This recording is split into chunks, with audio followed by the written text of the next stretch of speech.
ভারতীয় সংবাদ চ্যানেলের একটা কুত্তা অনেক ঘেউ ঘেউ করেছিল না যে বাংলাদেশের মুসলমানরা নাকি আমার হিন্দু ভাইদের উপর নির্যাতন করছে, তাদের উপাসনালয়গুলা, তাদের মন্দিরগুলা নাকি ভেঙে ফেলছে। এখন যে পানি ছাড়ার কারণে শত শত মন্দির ডুবে গেছে, শত শত মসজিদ ডুবে গেছে, শত শত মাদ্রাসা পানির নিচে তলিয়ে গেছে। যদি তারা আপনার ভালোর জন্যই কথা বলে থাকতো, এখন কেন কথা বলে না? এখন সেই কুকুরগুলার ঘেউ ঘেউ কেন শোনা যায় না?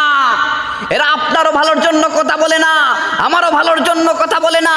এরা হচ্ছে এমন লোক যারা রাম আর রহিমের মধ্যে ঝগড়া বাঁধানোর জন্য গোপনে বিন বাজায়। এরা মন্দির ভেঙে হিন্দু খেপায়, মূর্তি বসিয়ে মুমিন খেপায়। এরা মন্দির ভেঙে হিন্দু খেপায়, মূর্তি বসিয়ে মুমিন খেপায়। রাম রহিমের ঝগড়া বাঁধাতে গোপনে বাজায় বিন, রাম রহিমের ঝগড়া বাঁধাতে গোপনে বাজায় বিন। এরা আর কেউ নয়, এরা পিতৃ পরিচয়।